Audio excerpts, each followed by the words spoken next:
Okay, let's dive deep. Today, we're exploring a truly powerful message, um, really quite unsettling, from the prophet Jeremiah, specifically focusing on chapter 7. Yeah, and it's delivered right at the temple gate in Jerusalem. Imagine people going in to worship. Right, ready for their rituals, maybe feeling quite righteous. And there's Jeremiah standing there with this, well, confrontational message. It challenges everything they thought they knew about their relationship with God.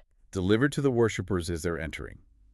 And the tension is immediate, isn't it? It just exposes this huge gap between what the Lord requires and what the people were actually doing. Absolutely. And the first command is just so direct. Reform your ways and your actions. No beating around the bush. It cuts straight past whatever they were planning to do inside. Exactly. It's about their lives, their behavior outside the temple walls. Which leads us right into that first big section, the warning against, well, what the text calls false security. Yes. Standing at the gate, Jeremiah lays it out.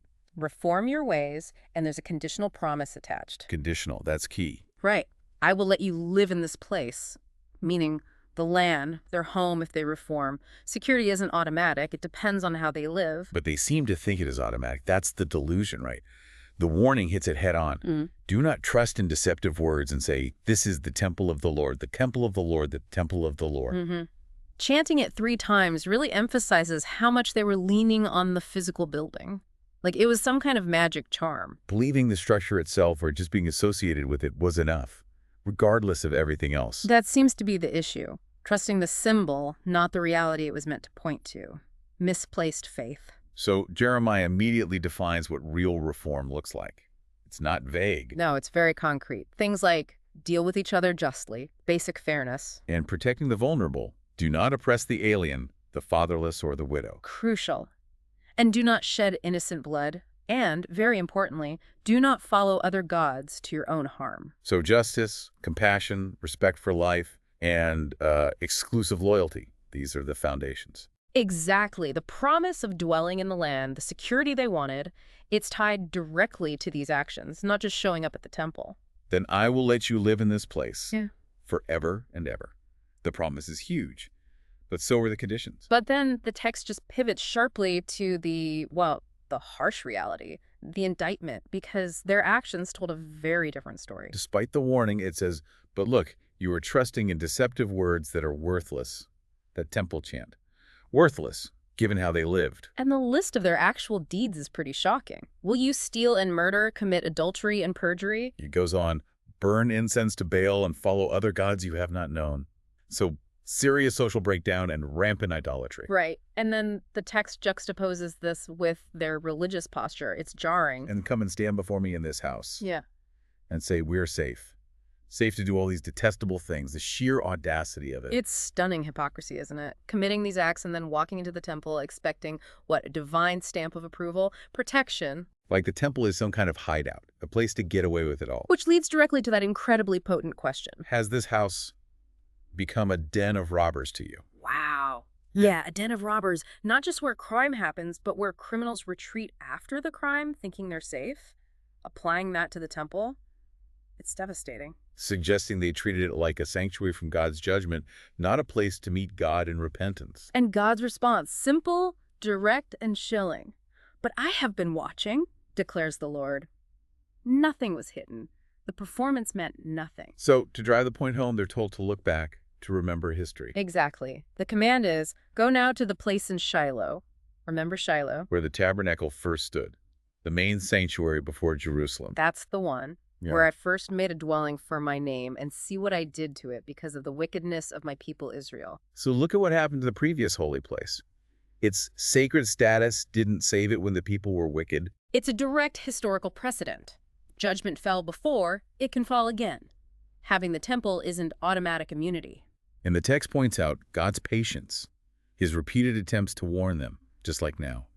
I spoke to you again and again, but you did not listen. I called you, but you did not answer. It wasn't out of the blue. This judgment was coming after persistent, stubborn refusal to change. And the consequences spelled out. No ambiguity. Therefore, what I did to Shiloh, I will now do to the house that bears my name, the temple you trust in. The very building they chanted about, their symbol of false security, it's going to face the same fate as Shiloh. Destruction. And the people themselves, what happens to them? Exile. I will thrust you from my presence just as I did all your brothers, the people of Ephraim. Ephraim meaning the northern kingdom, Israel, exiled by the Assyrians earlier. Precisely. Judah's heading down the same path, facing the same consequence for the same reasons. Unfaithfulness, idolatry, injustice. It sounds so final. And then comes that instruction to Jeremiah himself, which is just stark. It really is. So do not pray for this people, nor offer any plea or petition for them. Do not plead with me, for I will not listen to you. Wow. Don't even bother interceding. The decision is made. Judgment is locked in. It suggests they'd crossed a line. Divine patience had run out. Intercession wouldn't change the outcome at this point. And to really hammer home why it had reached this point, the text gives these vivid, disturbing examples of just how deep the idolatry ran. Yeah, if the listener asks you, do you not see what they are doing? It wasn't secret. It was out in the open, in the towns, in the streets of Jerusalem itself. And the description involves the whole family unit. It does. The children gather wood, the fathers light the fire, and the women knead the dough and make cakes of bread for the Queen of Heaven. The Queen of Heaven. Some kind of Mesopotamian goddess. Likely Ishtar or Astarte, yeah. A fertility goddess. And they're pouring out drink offerings to other gods, too. It's woven into daily life, a public family activity. And the text points out the tragic irony. Am I the one that are provoking? Are they not rather harming themselves to their own shame?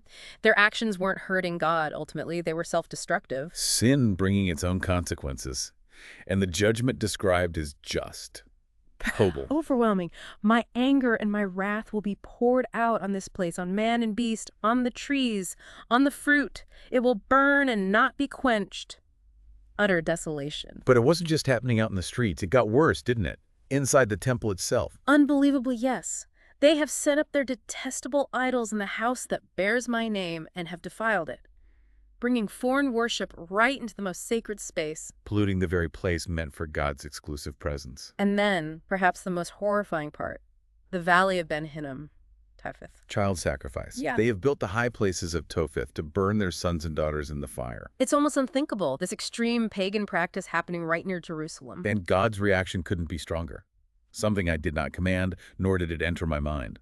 Utterly abhorrent, completely alien to God's character and will. Right.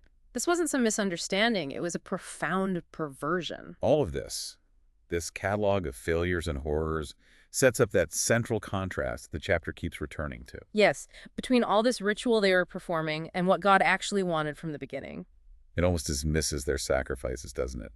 Go ahead, add your burnt offerings. Eat the meat yourselves. Like saying, these rituals mean nothing to me while you live like this. They're just meals for you now. It strips the sacrifices of their sacred meaning because the heart wasn't right. And it clarifies the original command back when they came out of Egypt. It wasn't primarily about burnt offerings. No, the core, the foundation of the covenant, was obedience. Obey me, and I will be your God, and you will be my people.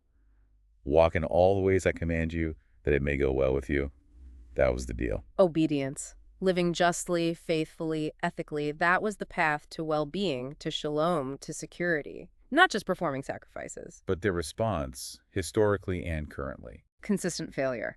But they did not listen or pay attention. Instead, they followed the stubborn inclinations of their evil hearts. Stubborn inclinations, and they went backward and not forward, actively moving away from God's way. And it wasn't for lack of trying on God's part. The text stresses the constant communication.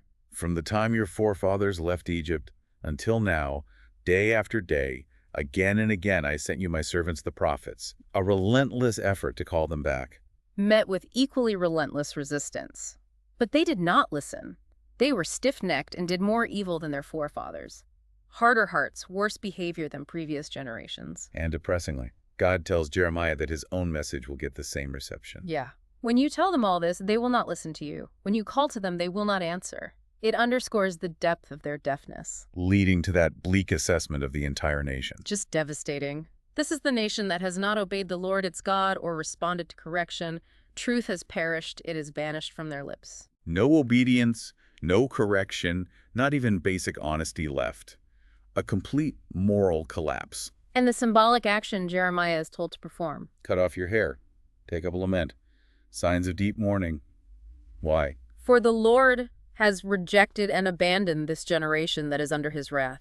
It's a public display of grief over a nation facing judgment and abandonment. Which leads us to the final section, describing the ultimate desolation that results from all this. The consequences are painted in graphic detail. That Valley Topheth, where the horrific sacrifices happen, The Valley of Ben Hinnom, it gets a new name. the Valley of Slaughter. Chilling. And the reason? They will bury the dead in Topheth until there is no more room. The death toll from the coming judgment, presumably the Babylonian invasion, will be so massive that this valley becomes an overflowing mass grave. And for those who don't even get buried. An even grimmer fate. The carcasses of this people will become food for the birds and the beasts. And there will be no one to frighten them away. Utter defeat, indignity, the complete breakdown of society. And the final sound, or rather the lack of it. Silence. I will bring an end to the sounds of joy and gladness and to the voices of bride and bridegroom. All sounds of normal life, celebration, community gone. Total emptiness in the towns and streets. Leading to the stark conclusion, for the land will become desolate. The promised land, empty. The temple they trusted in, destroyed. The people, dead or exiled. So recapping this deep dive into Jeremiah 7, wow, it's a severe message, but absolutely central. It hammers home the disaster that happens when religious identity gets separated from, well, actual righteous living. Yeah, you can't just rely on the rituals, the building, the name, while ignoring justice, compassion, and basic obedience. It's a fatal hypocrisy. And it's a stark warning against trusting external things while your actions contradict the very faith you claim. Definitely. And even though it's ancient, you can see how it raises timeless questions for us, for you listening today. That contrast between appearance and reality, showing up for worship versus how you actually live your life, how your heart is truly oriented. It forces a kind of self-examination, doesn't it? Do we ever lean on maybe our religious affiliation or church attendance or saying the right things as a substitute for the harder work? The work of justice, compassion, genuine obedience in the everyday stuff, the hidden moment. Right. And that image, Yeah. the den of robbers, it's so powerful. It makes you think, beyond a literal building, what else could become a den of robbers? Could it be any institution, maybe even a personal belief system that uses a veneer of respectability or sacredness to shield wrongdoing or injustice from scrutiny? Using something good to hide something bad, treating sacred things as a hideout from accountability. Exactly. What does that look like today? That's something really worth reflecting on long after this discussion ends.